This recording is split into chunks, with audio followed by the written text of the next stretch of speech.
Howdy partners, get ready for a lip-smacking journey to Tex-Mex paradise with my ultimate chicken and beef fajitas. These ain't just any fajitas, they're a fiesta in your mouth. Juicy, flavorful meat, sizzling with colorful peppers and onions, all wrapped up in a warm tortilla. Now let's rustle up some grub. First things first, we gotta gather our ingredients. This is the foundation of any great meal, so let's make sure we have everything we need. Here's what you need. A mix of fresh and flavorful ingredients to make our fajitas truly delicious. For the marinade, this is where the magic begins. Juice of 2 juicy limes, freshly squeezed to add that tangy zest. 3 tablespoons of good old olive oil, the base for our marinade. 2 cloves of garlic, minced, or use that pre-minced stuff, I ain't judging.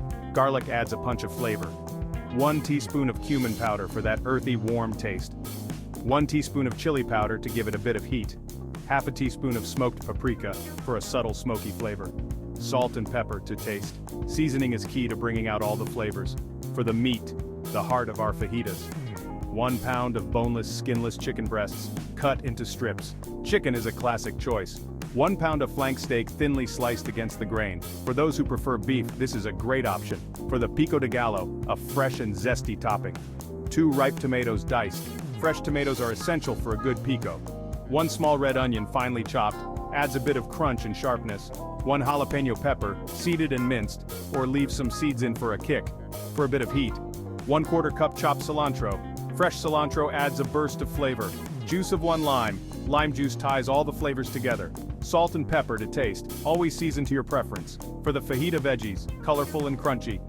1 large red bell pepper, sliced, adds sweetness and color. 1 large green bell pepper, sliced, for a bit of bitterness and crunch.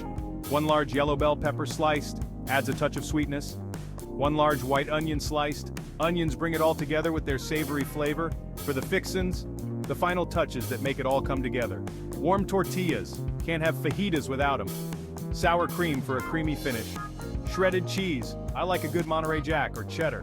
Fiesta beans for a hearty side.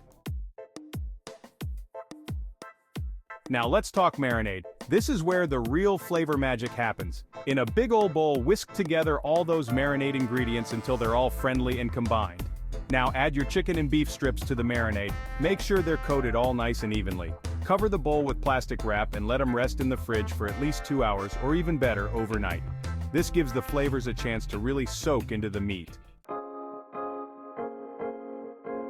While the meat's marinating, let's whip up some pico de gallo. It's super easy and adds a fresh, zesty flavor to the fajitas. Just combine all the pico de gallo ingredients in a bowl, give it a good stir, and that's it. Cover and pop it in the fridge to let the flavors mingle. Section 5. Sizzling veggies. Alright, now it's time to get those veggies ready. Heat a tablespoon of olive oil in a large skillet or griddle pan over medium-high heat. Toss in your sliced bell peppers and onions, and cook them until they're nice and tender crisp.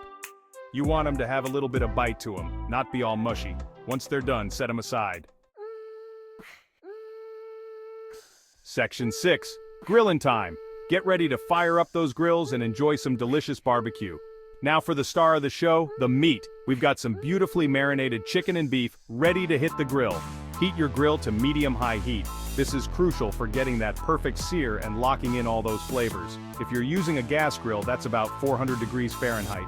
Make sure to preheat it well. If you're using charcoal, make sure you've got a nice, even bed of hot coals. This will ensure even cooking and great flavor.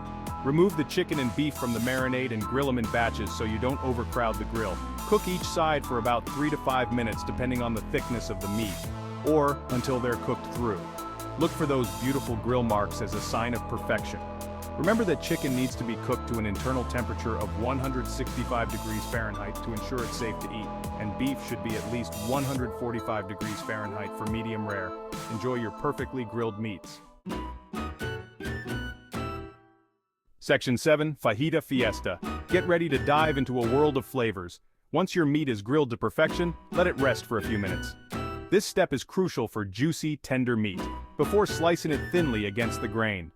This technique ensures each bite is melt in your mouth delicious. This helps keep all those juices locked inside, making every piece flavorful. Now it's time to assemble your fajitas.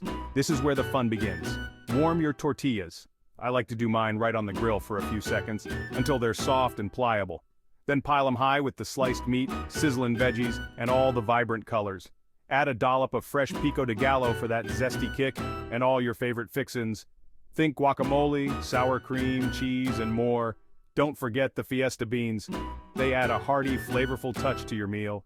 They complete your fajita spread, making it a true fiesta on your plate. Enjoy every bite. Section 8. Time to dig in. There you have it, folks. My ultimate chicken and beef fajitas recipe. It's a guaranteed crowd pleaser that'll have everyone hollering for more. So gather your loved ones, fire up that grill, and get ready for a taste of Tex-Mex heaven.